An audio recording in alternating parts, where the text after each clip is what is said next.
வணக்கம். இது இலங்கையின் முதல் தர செய்தி வழங்குனர் நியூஸ் ஃபர்ஸ்டின் பிரதான செய்தி. எமது சர்வதேச நேர்களை குளோபல் டிவியூடாக சந்திப்பதில் மிக்க மகிழ்ச்சி. உங்களோடு இணைந்து கொள்ளும் நாம் அருணீரேஷ அருளானந்தம், ரியாஸ் ஹாரிஸ். விரிவான செய்திகளுக்கு முன்னதாக தலைப்புச் செய்திகள். 93 அரசியல் கைதிகளின் விவரங்களை வெளியிட தயார் என அமைச்சர் டி.எம். சுவாமிநாதன் தெரிவிப்பார். விவரங்கள் எல்லாம் என்னுடைய இருக்கின்றது. யாரும் வேணுமென்றால் நீங்கள் வந்து கேளுங்கள், அந்த விவரத்தை தாரு. நவீனமயப்படுத்தப்பட்ட கட்டுநாயக்க விமான நிலைய ஓடுபாதையில் பாரிய விமானங்களை தரையிறக்க முடியாதா? இலங்கையின் நிலையான அபிவிருத்தி செயற்பாடுகளின் இணைப்பு நடவடிக்கைகளுக்கு ஜப்பானின் விசேட பிரதிநிதி ஒருவர் நியமனம். இறக்காமத்தில் உணவு விஷமானவைக்கு பாக்டீரியா தாக்கமே காரணம் என ரசாயன பகுப்பாய்வில் உறுதி. இலங்கையின் அபிவிருத்தி செயற்பாடுகளை ஒருங்கிணைப்பதற்கு விசேட பிரதிநிதியை நியமிப்பதாக ஜப்பான் அமைச்சரவை செயலாளர் யோஷிஹிதோ சுகா தெரிவித்துள்ளார். ஜப்பான் பிரதமரின் ஆலோசகர் கலாநிதி ஹிரோட்டோ இசிமி இதற்காக நியமிக்க உள்ளதாக பிரதமர் ரணில் விக்ரமசிங்கவை இன்று காலை சந்தித்த போது அவர் அறிவித்துள்ளார். ஜப்பான் பிரதமர் அலுவலகத்தில் நடைபெற்ற இந்த சந்திப்பில் ஜப்பான் அமைச்சரவை செயலாளர் யோஷிஹதே சுகா மற்றும் பிரதமர் ரணில் விக்ரமசிங்க ஆகியோர் இந்து சமுத்திர வலயத்தின் கடற்போக்குவரத்து, சமுத்திர பாதுகாப்பு தொடர்பில் அவதானம் செலுத்தினர். அமைதி மற்றும் பாதுகாப்பிற்காக அர்ப்பணிப்பு செய்துள்ள இலங்கை எந்தவித ராணுவ நடவடிக்கைகளுக்கும் ஒத்துழைப்பு வழங்கப் போவதில்லை என பிரதமர் உள்ளிட்ட குழுவினர் இதன்போது தெரிவித்துள்ளனர். இலங்கையின் தொலைக்காட்சி டிஜிட்டல் மயமாக்கல் செயற்பாடுகளை துரிதப்படுத்துவது தொடர்பில் முன்னெடுக்க வேண்டிய நடவடிக்கைகள் குறித்தும் இந்த கலந்துரையாடலில் கவனம் செலுத்தப்பட்டுள்ளது. 2025 ஆண்டு எக்போ கண்காட்சியை ஜப்பானில் ஒசாகா நகரில் நடத்துவதற்கு இலங்கை பூரண ஒத்துழைப்பு வழங்குவதாக இலங்கை பிரதிநிதிகள் குறிப்பிட்டுள்ளனர். இதேவேளை பிரதமர் உள்ளிட்ட குழுவினர் ஜப்பானின் துணை பிரதமரும் நிதியமைச்சருமான தாரா அசோவை சந்தித்தனர். இலங்கையின் பொருளாதாரம் நிலையாக முன்னோக்கி செல்வது தொடர்பில் பாராட்டு தெரிவித்த துணை பிரதமர் எதிர்காலத்திலும் அபிவிருத்தி திட்டங்கள் தொடர்பில் ஆராய்ந்து தகுந்த திட்டங்களுக்கு ஒத்துழைப்பு வழங்குவதாகவும் கூறியுள்ளார். ஜப்பான் இலங்கை தொழில்நுட்ப பல்கலைக்கழகம் ஒன்றை ஸ்தாபிப்பது, கொழும்பு வடபகுதி துறைமுக அபிவிருத்தி போன்ற விடயங்கள் தொடர்பிலும் இந்த சந்திப்பில் கவனம் செலுத்தப்பட்டுள்ளது. இலங்கை ராணுவம் மற்றும் ஜப்பான் சுய பாதுகாப்பு படைப்பிரிவுக்கு இடையேயான தொடர்புகளை நெருக்கமாக பேணுதல், கடற்பாதுகாப்பு மற்றும் இந்து சமுத்திரத்தின் அமைதியை பாதுகாத்தல் உள்ளிட்ட பல விடயங்களில் பொதுவான அடிப்படையில் செயற்பட வேண்டும் என ஜப்பான் பாதுகாப்பு அமைச்சர் பிரதமரிடம் தெரிவித்துள்ளார். எதிர்வரும் ஜூன் மாதம் இலங்கை கடற்படை தளபதியின் உத்தியோகபூர்வ ஜப்பான் விஜயத்தின் போது இது தொடர்பில் மேலதிகமாக கலந்துரையாடுவதற்கு இதன்போது தீர்மானிக்கப்பட்டுள்ளது. இந்த சமுத்திர வலயத்தின் அமைதி மற்றும் சமுத்திர பாதுகாப்பை உறுதி செய்தல் ஆகியன இரு நாடுகளும் ஏற்றுக்கொள்ளும் பொதுவான கொள்கை எனவும் அதனை பாதுகாப்பதற்கு இரண்டு நாடுகளும் அர்ப்பணிப்புடன் செயற்பட வேண்டும் எனவும் இந்த கலந்துரையாடல் சுட்டிக்காட்டப்பட்டுள்ளது.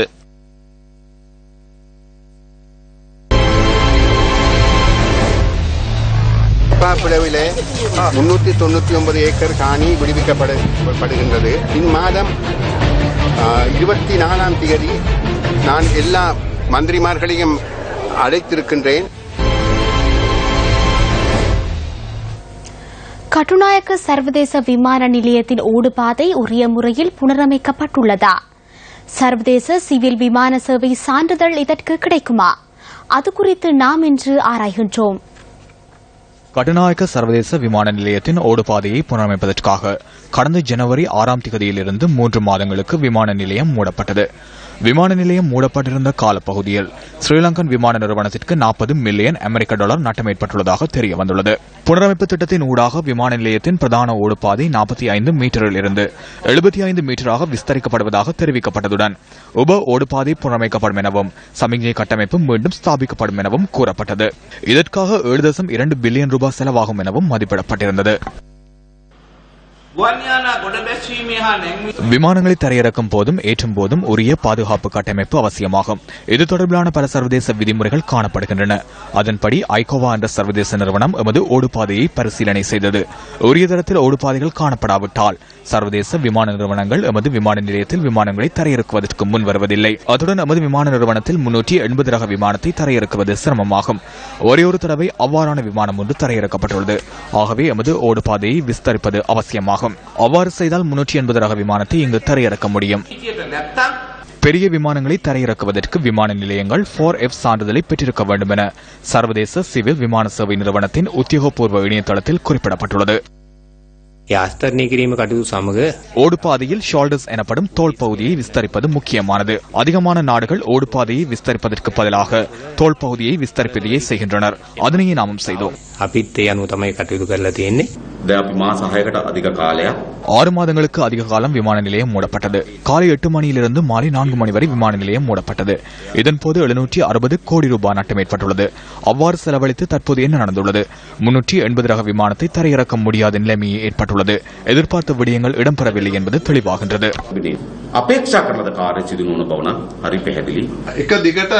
தினமும் 16 மணித்தியாலங்கள் பணியாற்றியே விமான நிலைய ஓடுபாதையை புனரமைப்பதற்கு வழங்கினோம். அவ்வாறு செய்தும் பெரிய விமானங்களை இறக்க முடியாவிட்டால் இது ஒரு பாரிய நட்டமாகும்.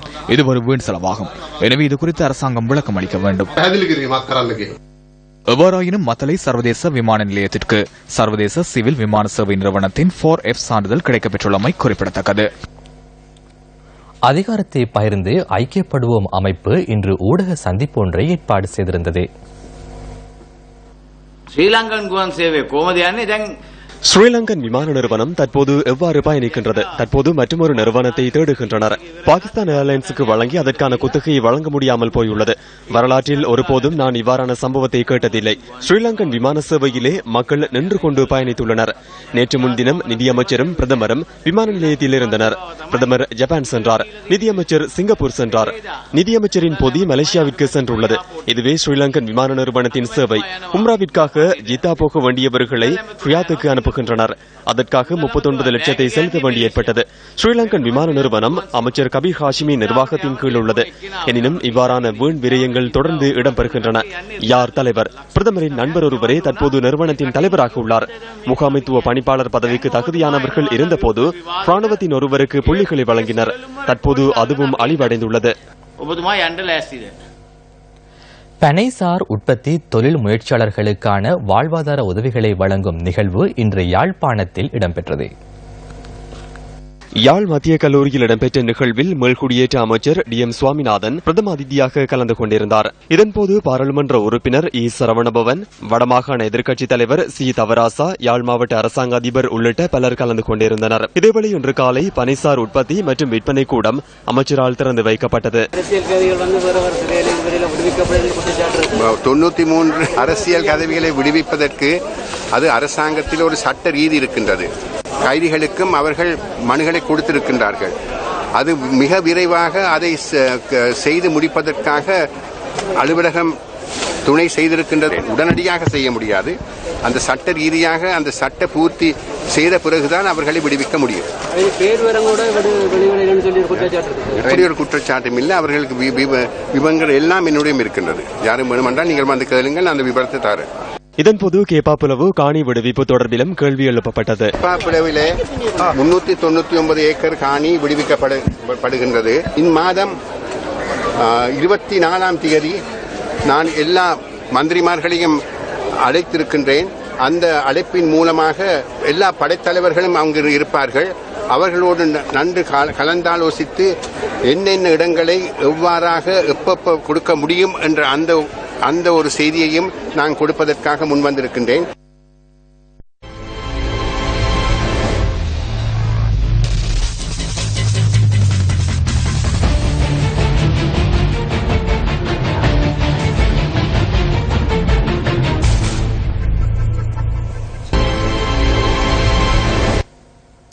செய்திகள் தொடர்கின்றன. ஒருவகை பாக்டீரியா காரணமாகவே அம்பாறை இறக்காமம் பகுதியில் உணவு விஷமடைந்துள்ளதாக உறுதி செய்யப்பட்டுள்ளது.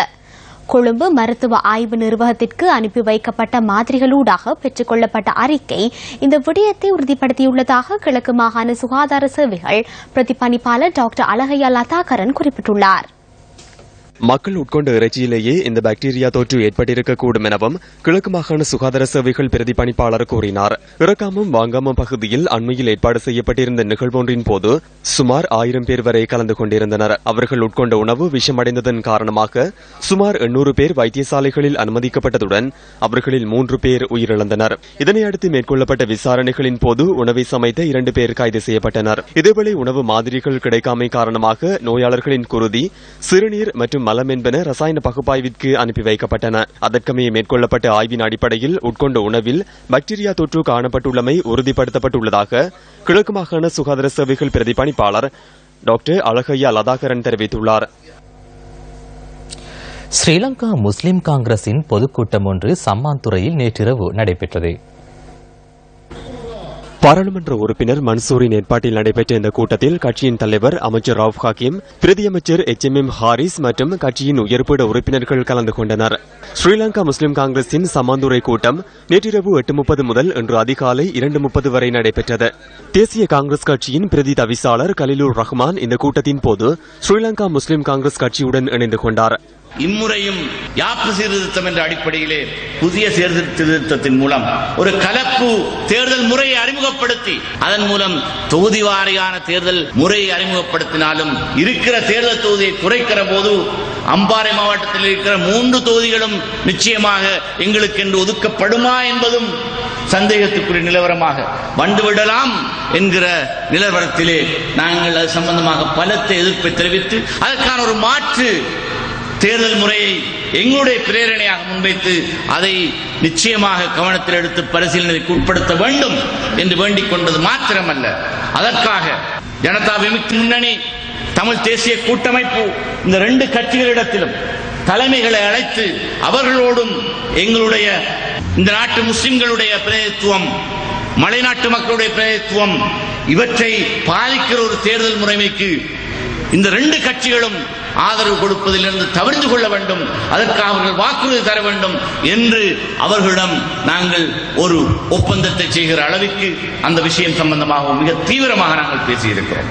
என இந்த அரசாங்கத்தை ஆட்சிக்கு அமர்த்துகிற முயற்சியில் தமிழ் தேசிய கூட்டமைப்பும் மக்கள் விடுதலை முன்னணியும் வகித்த பகிவாகம் என்பதை மறந்து இந்த அரசாங்கம் தங்களுக்கு விரும்பியவாறு அவர்களை கையாளுவதற்கு இடம் கொடுக்காமல் நாங்கள் சிறிய கட்சிகள் ஒன்றாக சேர்ந்து பல தடவைகள் பேசி இதற்கான மாற்று உபாயங்கள் சம்பந்தமாக அவர்களின் சம்மதத்தையும் நாங்கள் பெற்றிருக்கிறோம்.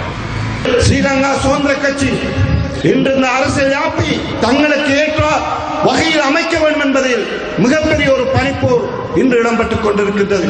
அந்த ஆட்சியில் இருந்த எல்லா சிறுபான்மை தலைவர்களும் பௌசியும் தான், ரிஷாட்டும் தான், கபீர் காசிமும் தான், ஹலீமும் தான், ஏன் மனோ கணேசனும் தான், தியாமரமும் தான், கூட்டமைப்பும் தான், எல்லோரும் அடங்கி மௌனத்தில் நின்ற பொழுது அமைச்சரவையில் தலைவர் அவர்கள் தன்னந்தனியாக போராடித்தான் அந்த 20வது திருத்த சட்டத்தை அன்று நிறுத்தினார்கள். அன்று அந்த சட்ட திருத்தம் நிறைவேறியிருந்தால் இந்த மயிலின் தலைமை இன்று மண்ணில் எம்பியாக முடியாது. அவரையும் காப்பாற்றி இன்று இந்த நாட்டில் ஒரு எம்பியாக அமைச்சராக அவர் இருக்கிறார் என்றால் எங்களுடைய கட்சியின் தலைவர் தான் காரணம் என்பதை அவர்கள் புரிந்து கொள்ள வேண்டும். ஸ்ரீலங்கா முஸ்லிம் காங்கிரசுக்கு எதிரான துரோகத்தனமான அரசியலாகவே இந்த கட்சிக்கு எதிராக இந்த கட்சியின் மூலமாக அடையாளப்படுத்தப்பட்ட இந்த கட்சியின் ஊடாக விலாசங்களை பெற்றுக்கொண்ட இன்று எதிரிகளாக மாறி பல்வேறு முகாம்களில் இருந்து கொண்டு அரசியல் செய்து கொண்டிருக்கிற துரோகத்தனமான அரசியல் எதை செய்ய போகின்றோம் என்று சொல்லி, அல்லது ஒரு துறைமுகத்தை கொண்டு வரப்போகின்றோம் என்று சொல்லி, அல்லது துறைமுகத்திலே ஆயிரக்கணக்கானவர்களுக்கு தொழில் வாய்ப்பு வழங்கப் போகின்றோம் என்று சொல்லி எந்த ஒரு அபிவிருத்தியை முன்னிலைப்படுத்தி இந்த முஸ்லிம் காங்கிரஸ் ஆரம்பிக்கப்படவில்லை. அவர்களோடு காலம் கழித்தவர்கள் எங்களுக்கு ஒப்படைத்த அந்த கோவைகளுக்குள்ளே இருந்த விடயங்களை ஆதாரத்தோடு மேடைகளிலே அவிழ்த்து அவர்களை அசிங்கப்படுத்தி நாங்கள் வாக்கு கேட்கவில்லை. பல மாற்றங்களிலும் நாகரிக மோகங்களிலும் தம்மை தொலைக்காத பாரம்பரியங்கள் இன்றளவும் பேசுபொருளாக திகழ்கின்றன. பாரம்பரியத்தை எடுத்தியம்பும் ஜப்பானின் ஆவுஷிமா தீவு தொடர்பில் நியூஸ் ஃபர்ஸ்ட் கொண்டு வரும் விசேட தொகுப்பு அடுத்து. ஜப்பானின் மியாஷாக்கி பிராந்தியத்தில் அமைந்துள்ள ஆவுஷிமா தீவு புனித தலமாக பேணப்படுவதுடன் வருடந்தோறும் பல லட்சக்கணக்கான சுற்றுலா பயணிகள் வருகை தருமிடமாகவும் காணப்படுகின்றது. ஆவு என்பது நீல நிறத்தையும் ஷிமா என்பது தீவையும் குறிப்பதால் இது ப்ளூ ஐலாண்ட் எனவும் இந்த தீவு அறியப்படுகின்றது. சுமார் 1/2 கிலோமீட்டர் பரப்புடைய இந்த தீவை பிரதான பாலம் மியாஷாக்கியுடன் இணைக்கின்றது. ஆவுஷிமாவை சூழவுள்ள கடலின் கரைப்பகுதியோரும் சலவைக்கற்களை ஒத்ததாக காணப்படுவதுடன் இவை வாஷ்போர்ட் ராக்ஸ் என அழைக்கப்படுகின்றன. ஜப்பான் தேசத்தின் மிகவும் முக்கிய புனித ஸ்தலமான ஆஷிமா புனித ஸ்தலத்தில் தற்போது நான் இருக்கின்றேன். இந்த பகுதி முற்றிலும் கடலாலும் அதேபோன்று மலைகளாலும் சூழப்பட்ட பகுதியாக காணப்படுகின்றது. விசேட அம்சமாகும். அன்றாடம் பல்லாயிரக்கணக்கான சுற்றுலா பயணிகள் இந்த இடத்திற்கு வருகை தந்து தமது ஆசைகளையும் பெற்று செல்கின்றமை குறிப்பிடத்தக்க விடயமாகும். ஜப்பான் தேசத்தின் மிக சிறந்த கலாச்சார பண்பாடுகளை இந்த பகுதியிலிருந்து வெளிக்காட்டுவதாக இந்த பகுதி அமைந்துள்ளது. நியூஸ் செய்திகளுக்காக ஆஷிமா பிராந்தியத்திலிருந்து ஜூடின் சிந்திச்சேன். 27 வகையான வெப்பமண்டல தாவரங்கள் தவிர 226 வகையான தாவரங்களின் பல்வகமை இந்த தீவில் காணப்படுவதுடன் 100 வருடங்களுக்கும் மேற்பட்ட ஏதுகையை கொண்ட பைன்மரங்கள் இந்த தீவிற்கே உரிய சிறப்பம்சமாகும். இங்கு அமைந்துள்ள ஆவுஷிமா ஷின்டா புனித ஸ்தலத்தின் தோற்றம் தொடர்பில் பல கருத்துக்கள் தெரிவிக்கப்பட்டுள்ள போதிலும் 9ஆம் நூற்றாண்டளவில் தோற்றம் பெற்றுள்ளதாக வரலாற்று பதிவுகள் தெரிவிக்கின்றன. இங்கு பேணப்படும் பாரம்பரிய வழிபாட்டு முறைகள் சுற்றுலா பயணிகளை அதிகளவில் கவர்ந்துள்ளது. திருமண பந்தம் தொடர்பிலான வேண்டுதல்கள் இந்த புனித தலத்தில் பாரம்பரியமாக கடைபிடிக்கப்பட்டு வருகின்றமை குறிப்பிடத்தக்கது. ஜூன் மாதத்தில் இடம்பெறும் கடல் கடக்கும் திருவிழா, ஜனவரி மாதத்தில் இடம்பெறும் குளிர்கால திருவிழா என பல்வேறு வகையான நிகழ்வுகள் இங்கு விசேடத்துவம் பெறுகின்றன. பாரம்பரியத்துவமிகு கலாசார பிரதிபலிப்பை கொண்ட ஆவுஷிமா இன்றளவும் ஜப்பான் மக்களின் புனித பகுதியாக பேணப்படுகின்றது. அணுகுண்டு தாக்குதலின் பின்னரான வளர்ச்சியுடன் அயல் கலாசார மோகங்களை புறந்தள்ளி தமது கலாசார ஆதிக்கத்திற்கு இயன்றளவு முக்கியத்துவம் வழங்கி செயற்படும் ஜப்பான் சர்வதேச அரங்கில் தனித்துவமே.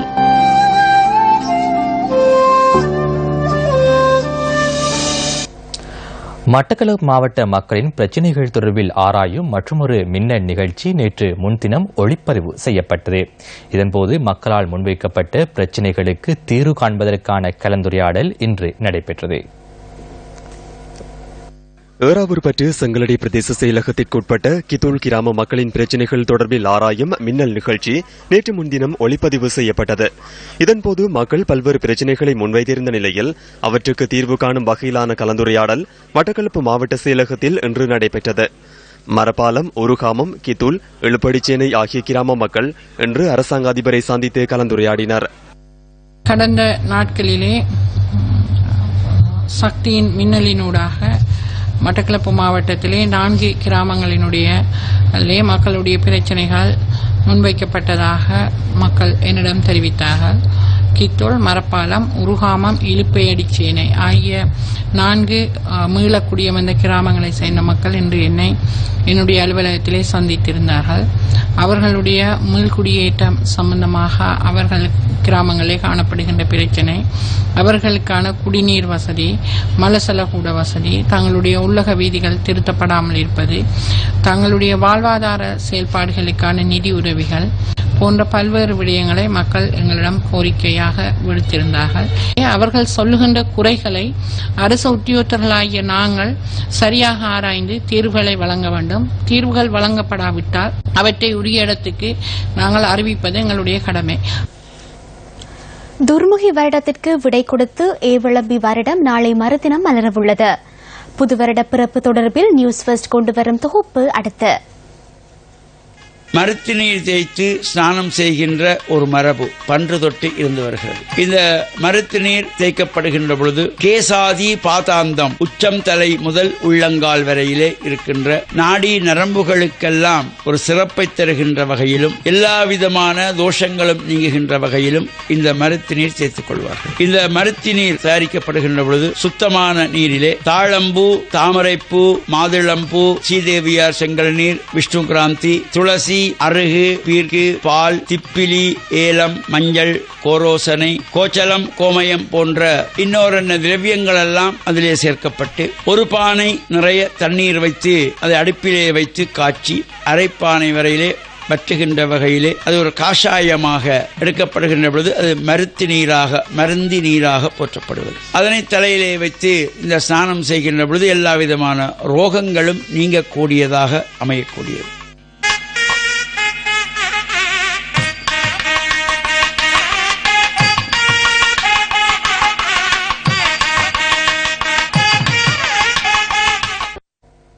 சித்திரை புத்தாண்டை கொண்டாடுவதற்கு மக்கள் தயாராகி வரும் நிலையில் மலேக மக்கள் நிலைமை தொடர்பில் நாம் இன்று ஆராய்ந்தோம்.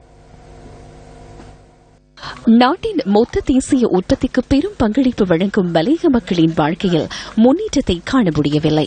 தினமும் தேயிலை தோட்டத்துக்கு சென்று கொழுந்து பறிக்கும் இந்த பெண்கள் சித்திரை புத்தாண்டை எவ்வாறு கொண்டாடுவது என்று சிந்திக்கின்றனர். பிள்ளைகளை வச்சுக்கிட்டு படிக்க வைக்கையோ எங்களுக்கு சாப்பாட்டுக்கோ எந்த விதமான இதுவும் பண்ணாம எங்களுக்கு சரியான கஷ்டமா இருக்குது. அதனால புது வருஷத்தை இந்த பையனை நாங்க ரொம்ப சுலபமா தான் கொண்டாடுறோம். சம்பள உயர்வு என்ற பெயரில் அண்மையில் சொற்பளவு சம்பளம் அதிகரிக்கப்பட்டாலும் அது வாழ்க்கை செலவுக்கு போதுமானதாக இல்லை என அவர்கள் கவலை தெரிவிக்கின்றனர். விலைவாசிகள் கூட இந்த வாங்குற சம்பளம் எங்கள் பிள்ளைகளுக்கு உடுப்பு துணிகள் எடுத்து கொடுக்க கூட பத்தாது. அப்ப அதனால இந்த கம்பெனிகள்ல கூட எங்களுக்கு ஒரு நிவாரணம் செய்து கொடுத்தா கூட உதவியா இருக்கும். அதனால பாரிய சிக்கலான நிலைமையில தான் நாங்கள் புது வருஷத்தை கொண்டாட எதிர்பார்த்துக்கொண்டோம்.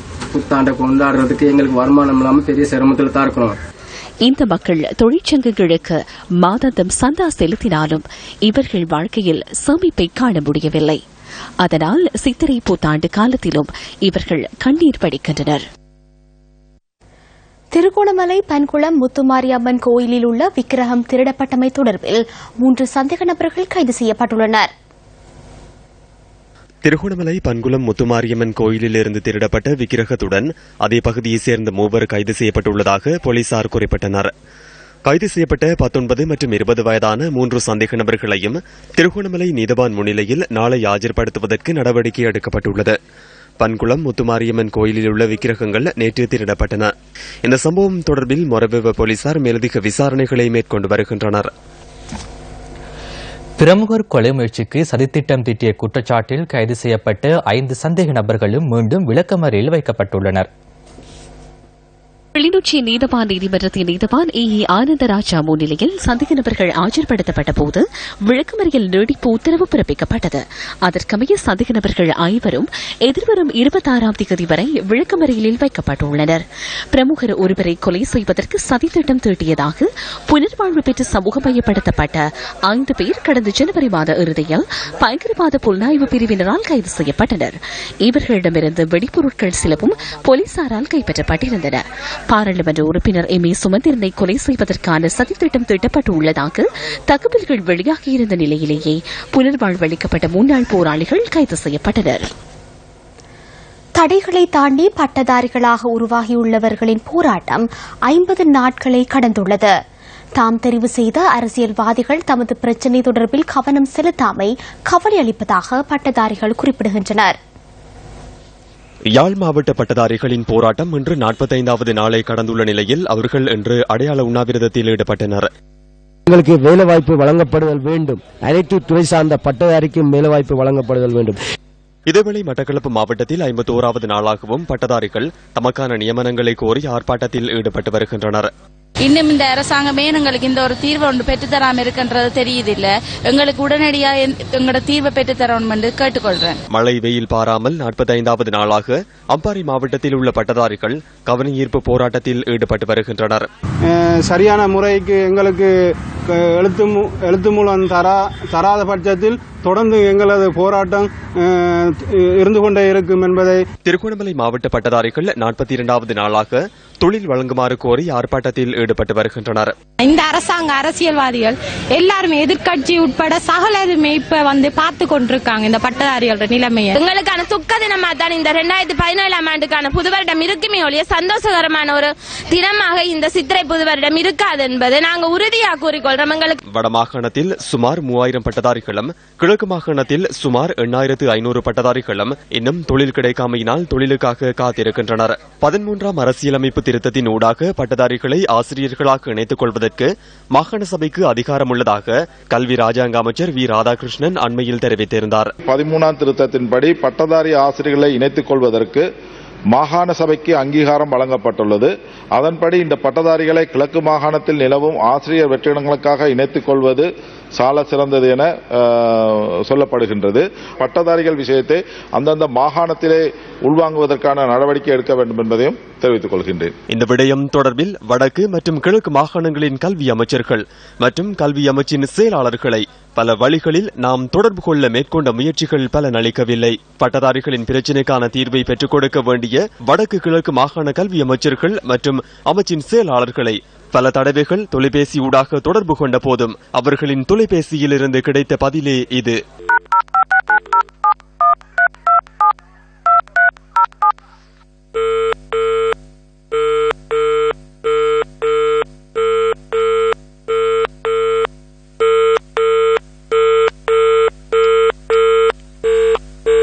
எமது அரசியல் பிரமுகர்களோ அவருடைய சொந்த பந்தங்களுக்கு உடைகளை அதாவது ஆடைகளை கடைகளுக்கு சென்று வாங்குகின்ற வேளைகளோ பலகாரம் சுடுவதற்கு மாவை வாங்குகின்ற நேரத்திலோ நாங்கள் இங்கே எமது வீட்டிலே எந்த விதமான கொண்டாட்டங்களும் இன்றி எமது சாப்பாட்டை ஒருத்து நாங்கள் இங்கே இருக்கின்றோம். வடக்கு கிழக்கு மாகாணங்களில் தமிழ் பேசும் மக்களின் பிரதிநிதிகளாக தேர்ந்தெடுக்கப்பட்ட 25 பாராளுமன்ற உறுப்பினர்களும் 61 மாகாண சபை உறுப்பினர்களும் உள்ள நிலையில் பட்டதாரிகளின் போராட்டத்திற்கு இன்னும் முடிவு கிடைக்காமை கவலைக்குரியது.